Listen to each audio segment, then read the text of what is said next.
Welcome to Get Rich Education. I'm your host, Keith Weinhold, with some listener questions today, including how long should you hold on to a property, why you shouldn't flip properties but instead flip equity, what is a cap rate and why does it matter to you, what should entrepreneurs do for health insurance, and then the real story behind how Donald Trump built his wealth today on Get Rich Education. Learn the easiest way to create wealth and passive income with real estate. Now you can access the best deals without the stress or hassle of having to find, renovate, or manage those investment properties.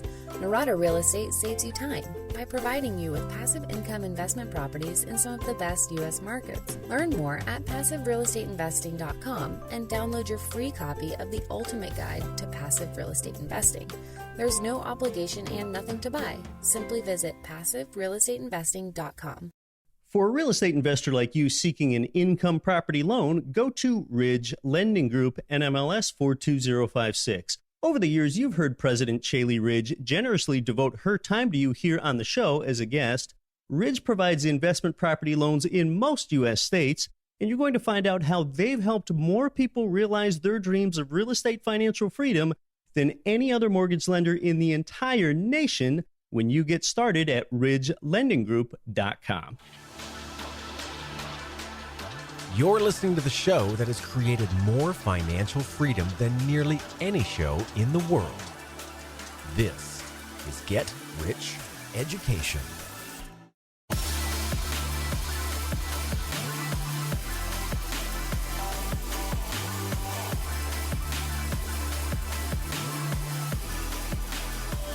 Here it is. Hey, welcome to GRE. You are back in that abundant place where financially free beats debt free. I'm your host, Keith Weinhold, and I'm so grateful that you're here for the 228th installment of Get Rich Education. How long should you hold on to an income property in your portfolio? The short answer is until enough equity accumulates that it makes more sense for you to roll it into something else. Yes, we're going to talk about how you build your wealth before we discuss the real story of how Donald Trump built his real estate wealth. So, education before entertainment today. Now, I'll tell you how long I've held on to the longest properties that I own anywhere. Do you want to know how long that is? Remember, I've been a real estate investor since 2002. That's 16 plus years, and it'll be 17 in August. The longest that I've held on to any property that I currently own is less than 6 years. To say that another way, no property that I own is one that I've owned for more than 6 years, other than my own home that I live in, which is also the only property I own that's an awful financial investment, by the way, but that's a different story. If you average the hold time of every property that I own, you'd probably come up with something between 3 and 4 years. Now, what are these shorter hold times all about? Am I just some lousy investor that has to keep getting rid of properties that don't work out? No, not at all. It's because when market appreciation weighs down the property with more and more equity, well, because the rate of return from equity is always zero, it's soon time to jettison the property and reposition that equity into something more profitable, or to take one equity-heavy rental single-family home and trade it up for two. In a sense, what you're doing then is you are flipping equity more so than flipping property. Yes, as a successful buy and hold real estate investor, you are not a property flipper so much as you are an equity flipper. I am an equity flipper. I am not a house flipper. Equity is like a lever. You want to get as many levers as you can out there working for you. If you buy a $100,000 property with a $20,000 lever, and a few years later you have $40K in equity in that property, well, now you can turn that into two $20,000 levers where you can own more property overall because you can reposition that one single family home that was heavy with equity into two new, just say single family homes in this case, and you have just equity flipped, and now you're amplifying your wealth. Now, you still need to find worthwhile cash flowing property to reposition an equity flip into. Because look, today with interest rates being higher than they were 5 years ago, you'll often have to flip out of a property that you have secured with a lower interest rate mortgage and replace it with a property that has a higher interest rate mortgage. So you've got to run the numbers, but this higher interest rate could elongate the hold time on your current properties due to higher interest rates on replacements. But maybe you can still refinance your income property by keeping your low interest rate first mortgage in place and take out a second mortgage on it to use as a down payment for more income property.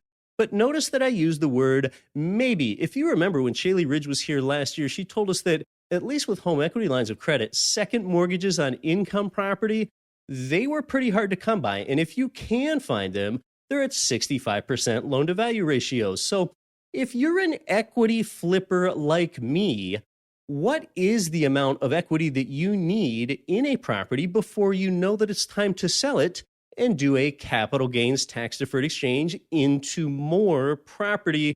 Well, of course, like a lot of answers in real estate, it depends. But in general, keeping leverage ratios and transaction costs in mind, you'd want 15% more equity in your existing property than the down payment percentage that you would need to make on the replacement.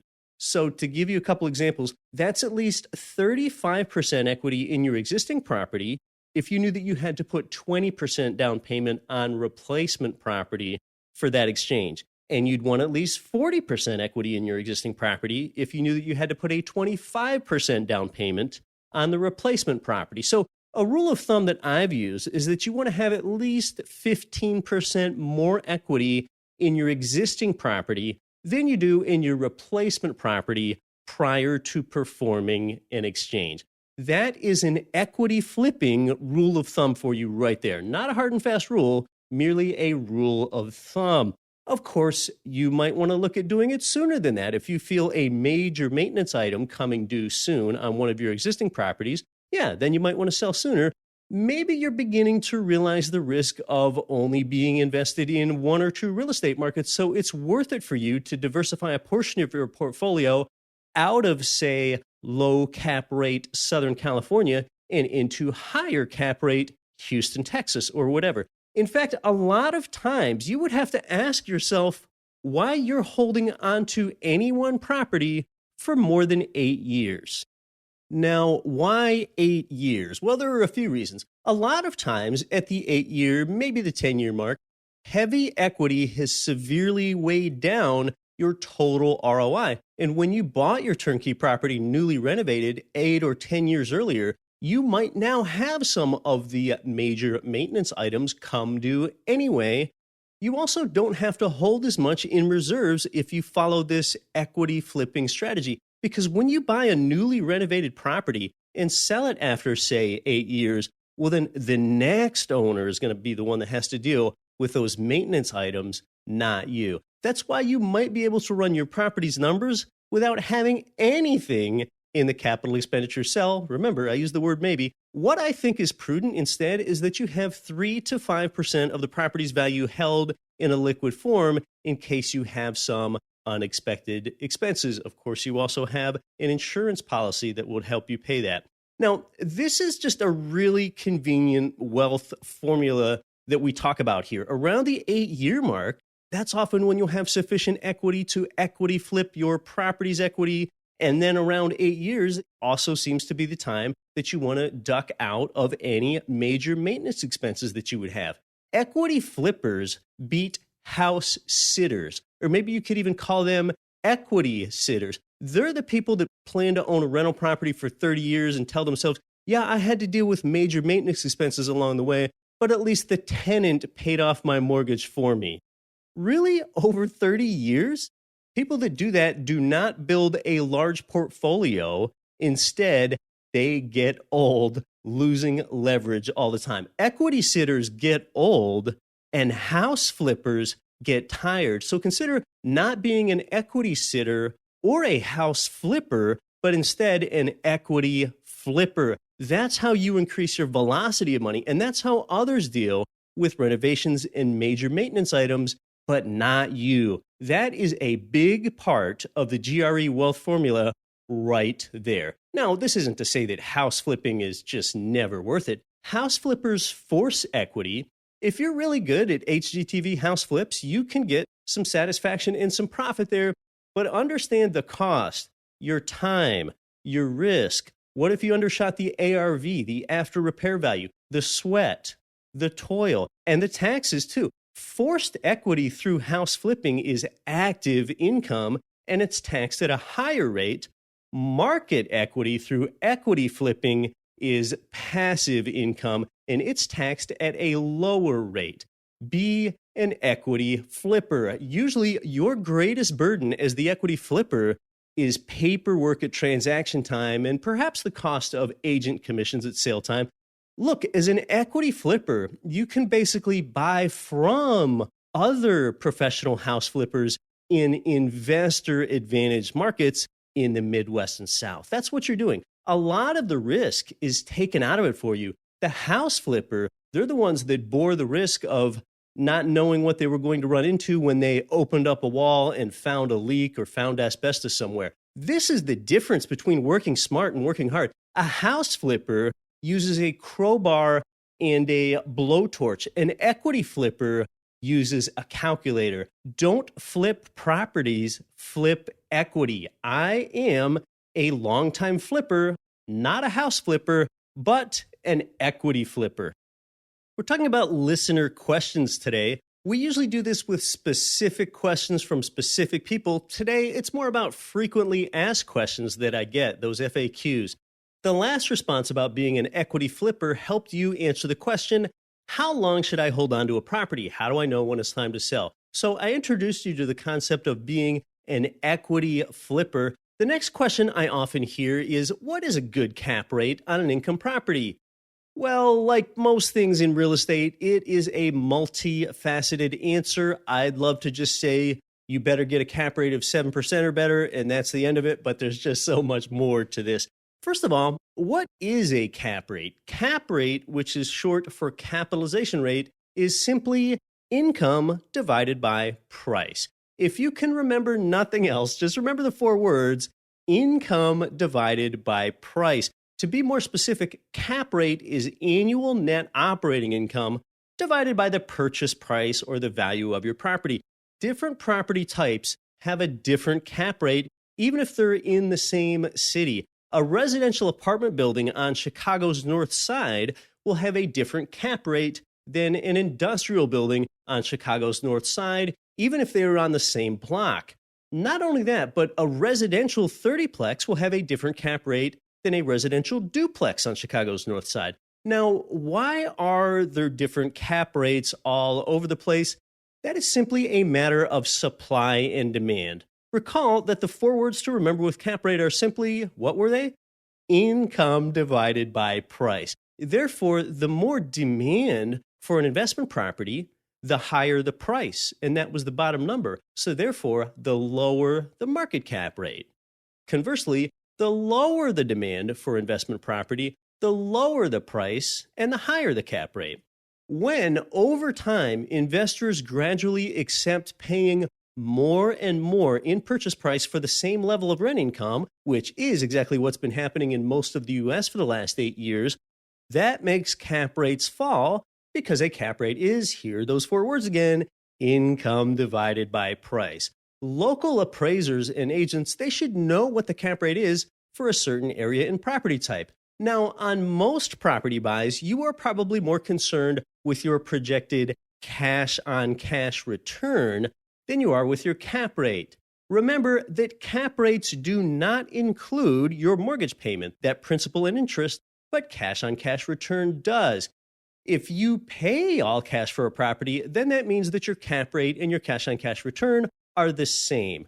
Now, with the cap rate, some people ask, they're like, okay, I understand that the net income part of it does not include the mortgage, but does cap rate include property taxes and insurance?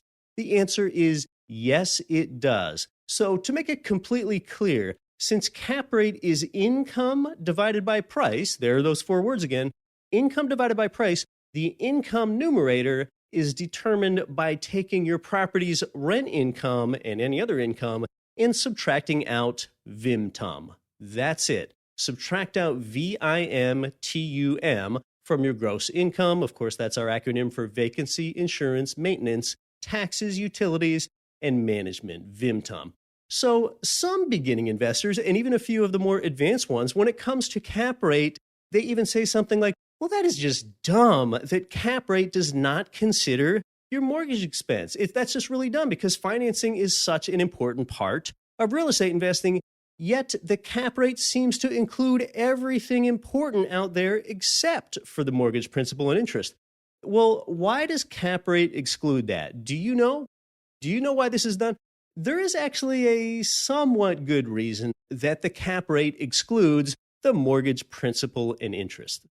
And this is also the easiest way for you to remember that cap rate does not include P&I. The answer is that the property didn't come with a mortgage. You are the one that brought a mortgage to the property. Let's break this down. Did you ever notice that when you look at a listing for a property for sale that you're considering buying, for the most part, and this is even more true with larger properties, they will give you a stated cap rate associated with that property. But you know, the one thing that a property listing cannot do without caveats is that a listing agent cannot list what your projected cash-on-cash return is for a property. Did you know that?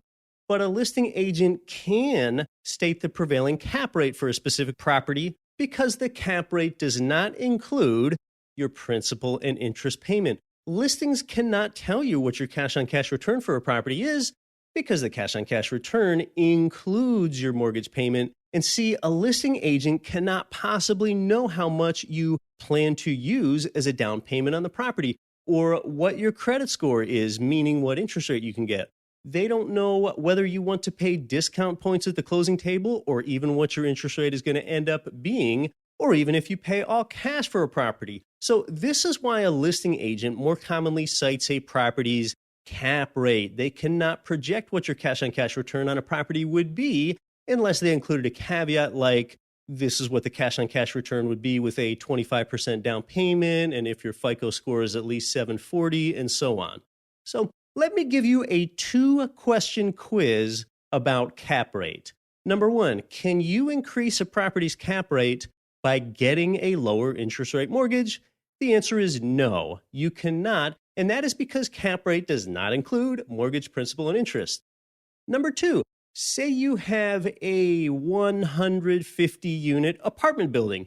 Can you improve this property's cap rate by adding a new, more efficient boiler or furnace that results in lower heating bills? What do you think?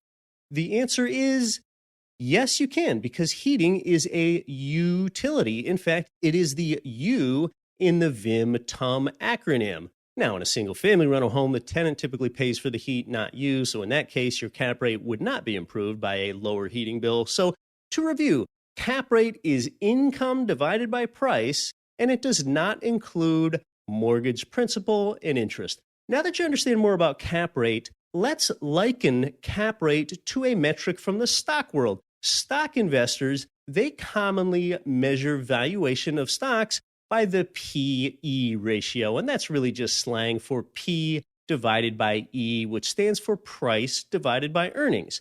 The cap rate flip-flops that. It's effectively earnings divided by price, or E divided by P, rather than the stock investors' P divided by E.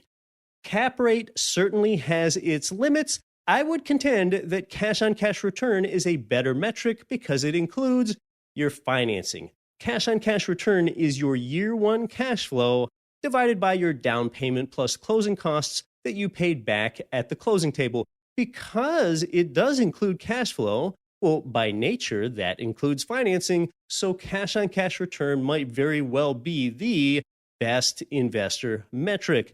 By the way, one of the worst common investor metrics out there is the GRM, or gross rent multiplier. GRM is the number of years that it would take for you to pay for the property in terms of your gross rent received. So if you buy a property for $200,000 and your gross annual rent received is $20,000, then your GRM is 10. But instead, if you bought a $200K property and your gross annual rent received is $25K rather than $20K, then your GRM is 8. So 8 is better than 10 because using gross rents, it would take 8 years to recoup the property price rather than 10. I just don't like the GRM. With the GRM, the lower number is better. And I really don't know why they use this metric in real estate investing classes and textbooks and spreadsheets. No one goes around talking this way. Oh, I got a nice 8 GRM and you settled for a 10 over there. So no one talks that way. GRM is not a favorite of mine. Another frequently asked question I hear from real estate investors is, now what do you do after you already get your first 10 loans? Because for 1 to 4 unit properties, a single person can get a maximum of 10 loans and a married couple 20 loans. Well, that question will be thoroughly answered next week when Chaley Ridge of Ridge Lending Group is here, so more on that soon. Another FAQ is, if you're a real estate entrepreneur, what do you do for health insurance? Well, I already told you what I do for health insurance personally on previous episodes, so recently this question was opened up in a forum of people that live lives similar to mine and live off real estate income rather than a day job. And really, the answer for what people do for healthcare, it's not that thrilling. They buy it. They just buy it. Evelyn said that she uses Liberty Health Share and that the cost is $399 per month per couple, and they have $1 million of coverage per incident. LJ also uses Liberty Healthcare. He pays $499 per month per family. That has a $1 million maximum, and the annual deductible is $2,200. And Liberty Health Share recently helped cover the husband's 6-day hospital stay with 2 surgeries, lots of IVs and medications, which would have cost a total of over $1,000 when it was done. Josh pays $449 a month for Liberty Health Share, and he says it's amazing. So that's 3 people or 3 families with Liberty right there. Dustin says, I have the $10,000 deductible plan with MediShare. We pay $220 a month for my family of 6. I have used MediShare for the last 6 years, and they are great. Personally, I recommend them and have my family rely on them. And then finally, Jonathan pays $150 per month for the top plan from Christian Healthcare Ministries. Plus, he signed up for their disability program. So there are 3 different programs: Liberty Health Share, MediShare, and Christian Healthcare Ministries. So hopefully those answers help you out. Another frequently asked question is, who do I suggest for a mastermind group, a group of real estate investors that get together and share best practices and learn from each other? Check out the Collective Genius Mastermind Group. That's the group I attended 2 months ago in San Diego that I told you about before. And they've got some really good quality content. They attract people with good character. They bring in some great outside speakers for their quarterly events and just have a lot of people that really have their heart in the right place. You will see what I mean if you go. There are some qualification criteria that you have to meet to join. It's not a low-cost option, and to me, that fact is actually an advantage because it really attracts serious and successful people. I'll put their link in the show notes for you.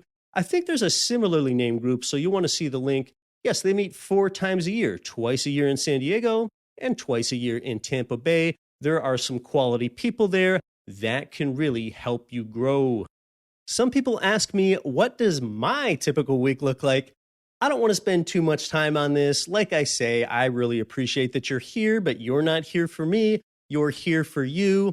In a typical week, I guess I seem to find myself exercising more than most people. I went hiking with some friends this past week, and then all by myself, I went running a couple times and cross-country skiing once.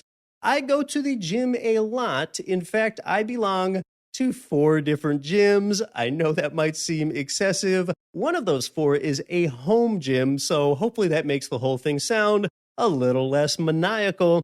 Last week, I recorded a video for you, and I sent you that in our newsletter. I wrote an article for Forbes about how natural disasters affect real estate. I talked about that on air here a couple months ago. And I can also prove to you that I am recording an episode of Get Rich Education right now. That is part of my week. Last night, we saw Howie Mandel in concert. This week, I sold 2 small foreign pieces of property that I own. Now, that's not something that I do every week. The reason that I sold them is because they didn't produce income. In fact, I identified these two pieces of foreign island vacant land as the only property I owned that did not produce income. I practice what I preach. If it doesn't cash flow, I do not hold on to a property. Now, after selling those, every bit of real estate that I own produces income, except for, again, my own home, which is a lousy financial investment, but a positive lifestyle investment. I'm not here to talk about myself so much unless it's relevant to you. You're free to follow me on Instagram. My Instagram handle is really easy to remember. It's at Keith Weinhold. I learned about a remarkable free website that you might want to check out, globalpropertyguide.com. At a glance, you can learn about other nations' housing closing costs, landlord-tenant law, capital gains tax, rent yields, and a whole lot more things like that related to real estate investing. For example, you can easily see things at that website like Costa Rica's house prices are falling. Paris apartment prices have risen 7.2% per annum. Egypt has zero capital gains tax, but little protection for landlords, and inflation remains high. Taxes are high in Australia. In Singapore, condo rental yields are dreadful. It's not cutting-edge breaking news of a nation's housing market at this website. Instead, you get a concise overview of what it's like to own a second home or a retirement home or rental property overseas. It just really excels at giving you about the right amount of information. Again, it's globalpropertyguide.com. I learned about it because a couple weeks ago, I went to see the chief economist for Stewart Title speak in person. His name is Dr. Ted C. Jones. It was a great presentation. Maybe we'll even invite him onto the show here down the road for you. Well, perhaps the best-known real estate investor in the nation and the world also happens to be the President of the United States, one Donald J. Trump. And we're a real estate investing show, yet we've never uncovered the real story behind how Trump built his real estate wealth. Is Trump self-made, or was he born with a silver spoon? What are Trump's business and real estate successes and failures? And should he get the credit for his successes and the blame for his failures? You are really going to find this interesting straight ahead on Get Rich Education. MC Lobsher is the host of the Cashflow Ninja podcast and president of Producers Wealth. He is on a mission to help you achieve financial independence and freedom as soon as possible. He achieves this by integrating the infinite banking concept with real estate investments to increase your returns and recapture cash flow that you are not even aware of that you're losing. MC shares the number one strategy of investors in his holistic wealth creation course at yourownbankingsystem.com. Finally, Total Control Financial gives you checkbook control of your 401k and IRA money to invest in real estate. It's time to get your retirement money into your own checking account, but you've got to avoid the little-known tax that you'll pay with any self-directed IRA. Instead, it's time for the QRP. Learn more and get your free copy of the QRP book by text messaging QRP in all capital letters to 72,000. Hey everybody, this is Matt Bowles from Maverick Investor Group. You're listening to Get Rich Education with Keith Weinhold, and don't quit your daydream.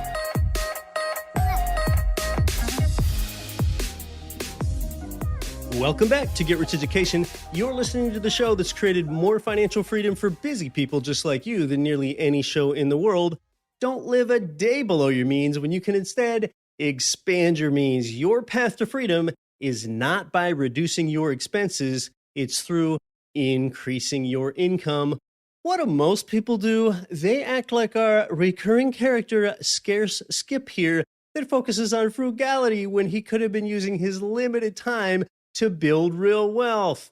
Oh, geez. What did he do yesterday? He bought pretzels half off 2 days past the expiration date at the thrift store in order to save $4. Oh, today he's buying a $50 gift certificate to Dave & Buster's because that way he gets a free appetizer on his next visit. Oh, jeez. That's his idea of building wealth. That's most people's idea of getting ahead financially. Look, I'm not saying you can't ever do those things, but that's for times of short-term difficulty or maybe just a discount that you take on the way while you're building real wealth in a real way. See, some people think that trivial things like dinner discounts are the long-term way, and like that's smart financial management. Your path to wealth has nothing to do with restaurant freebies. Dude, your road to financial freedom does not go straight through the Cheesecake Factory, okay? So here we discuss those activities that move the financial meter in your life. Where does Donald Trump's wealth actually come from? Well, let's start more than a century ago. Donald's grandfather, Frederick Trump, owned a hotel and restaurant that served gold miners during the famous Klondike Gold Rush in Canada in the 1890s. Let's advance it a generation. One of the greatest breaks that the Trump family got is when Donald's father, Frank Trump, got a government loan, an FHA loan, in 1949 to build Shore Haven Apartments in Brooklyn. The government gave him a $10.3 million loan. But Frank Trump, again, this is Donald's late father, was able to build the apartments for much less, and the government kept overpaying him for houses in Brooklyn and Queens, so Fred just kept right on building them. Donald Trump was born in 1946, and when he came of age, it was Donald that was the one in the family that had the idea to make the Trump name synonymous with luxury. This piece is less than 5.5 minutes long, and then I'll be back with you to comment. It is the real story behind Donald Trump's wealth on Get Rich Education. Everyone thinks they know Donald Trump. Trump, the real estate mogul. Trump, the reality TV personality. Trump, the politician. But do you know how it all started? How Trump actually became Trump? Here's the real story behind how Donald Trump got his wealth, his successes and his failures. The story started well over a century ago with Donald's grandfather, Frederick Trump. You see, real estate runs deep in the blood of the Trump family, and Frederick was actually the first Trump to own a hotel.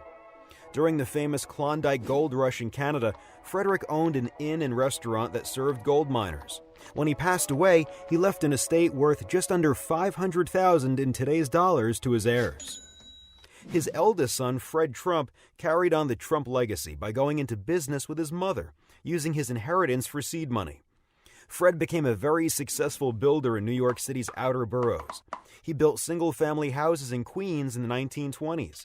He helped pioneer the supermarket with the Trump Market during the Great Depression. He even built barracks for the Navy during World War II.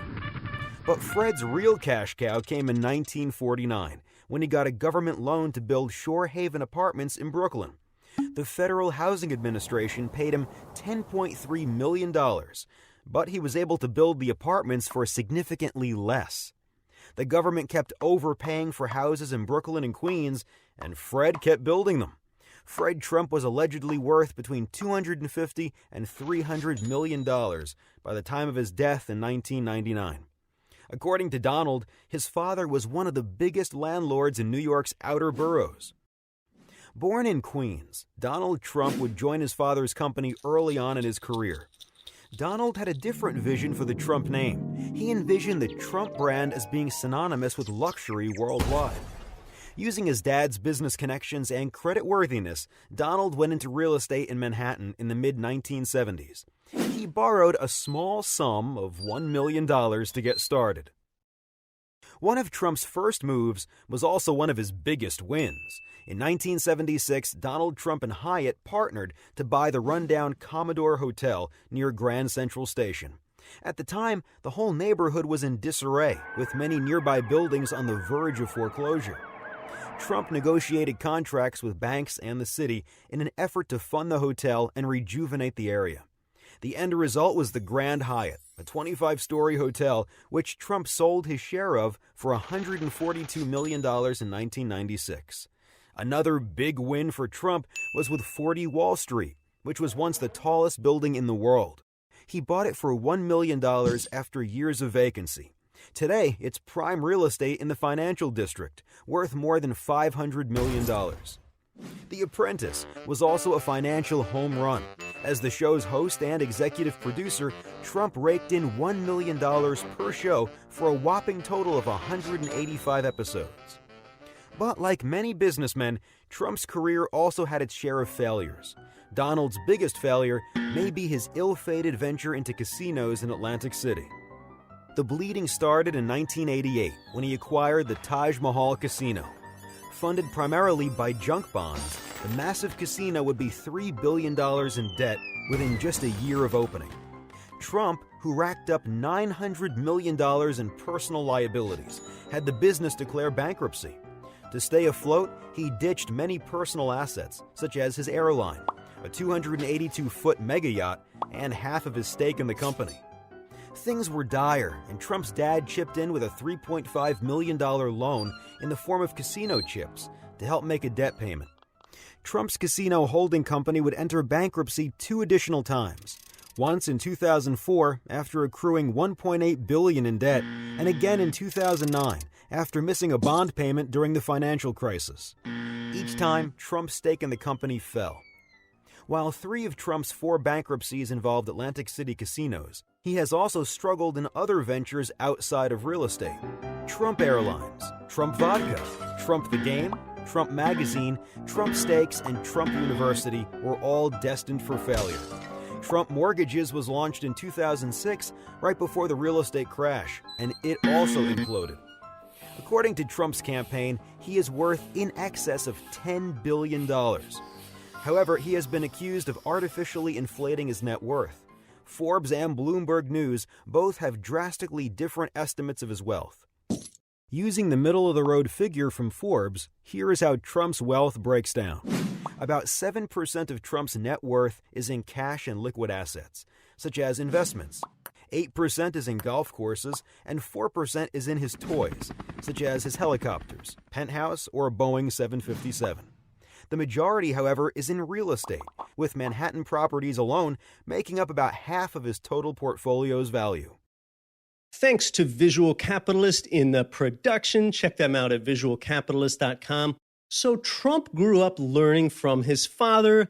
Not exactly a recipe for being self-made there, but you've got to give him credit for a number of successes too. In 1976, when he partnered with Hyatt to revamp the Commodore Hotel and turn it into the Grand Hyatt. And when Donald turned around 40 Wall Street and the success of the TV show The Apprentice, Trump has also had a ton of failures like the ones you just heard about. Failing Atlantic City casinos, Trump Airlines, Trump Vodka, Trump Steaks, Trump Mortgages, Trump University. I think that one lesson and takeaway for you is don't fear failure. If you go big, you only need a few successes in order to be an overall success. People that become the world's greatest success stories usually have more failures than the average person. Trump has been accused of artificially inflating his net worth. Do you think he would really do that? No, never. Most sources estimate his net worth to be between $3 and $5 billion with a B. Well, I hope and expect to have Donald Trump here as a guest on Get Rich Education with us sometime after his presidency. And that's to talk about real estate investing, not politics. Until then, next month, we are having Donald Trump's co-author on the show with us here. Yes, Trump's co-author is also the greatest selling personal finance author of all time, Robert Kiyosaki. He'll be making his 3rd Get Rich Education appearance with us next month. Kiyosaki is, of course, the author of the landmark book, Rich Dad, Poor Dad. And Mr. Kiyosaki and I are going to be together to tell you about the importance of investing in real assets like real estate. In fact, next month, the month of March, is Rich Dad Month here on Get Rich Education. The first Monday in March, Rich Dad tax advisor Tom Wheelwright will be here to tell you how to reduce your taxes to near zero. The second Monday in March, Rich Dad real estate advisor Ken McElroy returns to the show. That will be his 5th appearance. The third Monday, Rich Dad tax advisor Tom Wheelwright returns. And the fourth Monday of next month, Robert Kiyosaki joins us again. March is Rich Dad Month here on Get Rich Education. In fact, you know that Rich Dad has had a great influence on me, and it's definitely been one of the greater honors of my life to have written articles for the Rich Dad Advisors myself more recently I've written at least 20 or maybe 24 articles for them. Next week, the principal of the largest income property mortgage company in the United States will be here with us, Shaylee Ridge with Ridge Lending Group. She's going to tell you what you need to do to qualify for an income property loan today. Then there's Rich Dad Month next month. Then down the road after that, the Wealth Factory's dynamic Garrett Gunderson makes his long-awaited return to the show here. Then we've got a brand new guest coming onto the show that I think you're really going to be impressed with. The week after that, which is nearly 2 months down the road now, not a famous name, but a name that any longtime Get Rich Education listener is going to be excited to hear about. I'm pleased to tell you that the incomparable Peter Zion returns to the show to tell you about geography and real estate investing. In fact, the last time that he was here, I was looking at a United States map while interviewing him. Zion is one of the most brilliant in-the-know minds that you're ever going to talk to, and you'll feel like he somehow magically just visited every American and world city within the last week with the way that he understands economics, geography, and geopolitics, and how everything is interconnected with real estate. I've never seen anything like it. Let's review what you learned today. As part of your real estate investing strategy, consider being an equity flipper more so than a house flipper. Cap rate is, what are those 4 words? Income divided by price. In fact, it's annual net operating income divided by price. And remember, cap rate excludes mortgage principal and interest. Hey, if you've ever wanted to show appreciation to our amazing group of Get Rich Education sponsors that basically help make sure I show up every week, well, they all offer you services that you would want to use anyway. Isn't that convenient? Ridge Lending Group provides income property loans in most U.S. states. Get started with them. Norada Real Estate offers nationwide turnkey real estate investing, and they were one of the first companies to ever offer this anywhere. Producers Wealth and their podcast called The Cash Flow Ninja provide you with an amazing opportunity for you to be your own bank. It's going to both make you more liquid and give an investing tailwind to every investment that you make in your life hereafter. Total Control Financial and their principal, Damian Lupo, offer you the QRP, a qualified retirement plan where you can use your retirement funds to invest in real estate. Yes, you really can, despite that your mutual fund provider might want you to believe otherwise. The QRP is actually even better than a self-directed IRA because with the QRP, you can legally avoid taxes, and the QRP has a number of other advantages. And finally, welcome to our newest sponsor, JWB Real Estate Capital in Jacksonville, Florida, where they offer you brand new construction turnkey property, already tenanted and under management. I have been inside their new construction turnkeys in Jacksonville myself. Those 5 sponsors are in the show notes. You're going to do business somewhere. You might as well do it with them and tell them that you appreciate their support of Get Rich Education. If you want to both learn and be inspired from Rich Dad Month and the amazing group of guests that we have coming onto the show for the next several months, I welcome you to join in. On your podcatcher, just touch the subscribe button. That's one way to ensure that you don't miss out on any show. Until next week, I'm your host, Keith Weinhold. Don't quit your daydream. Nothing on this show should be considered specific, personal, or professional advice. Please consult an appropriate tax, legal, real estate, financial, or business professional for individualized advice. Opinions of guests are their own. Information is not guaranteed. All investment strategies have the potential for profit or loss. The host is operating on behalf of Get Rich Education, LLC exclusively. Countless investors get killed on their long-term maintenance costs in their rental property portfolio, but that's far less likely when you buy brand new construction. Let me tell you about my friends at JWB Real Estate Capital in Jacksonville, Florida. They pioneered the build-to-rent model that allows clients like you to invest in new construction, turnkey rental property. That's why JWB has been featured on the front page of the Wall Street Journal and other national media. If you want new construction rental properties in your portfolio, talk to JWB. Give them a call at 904-677-6777 or visit them at newconstructionturnkey.com.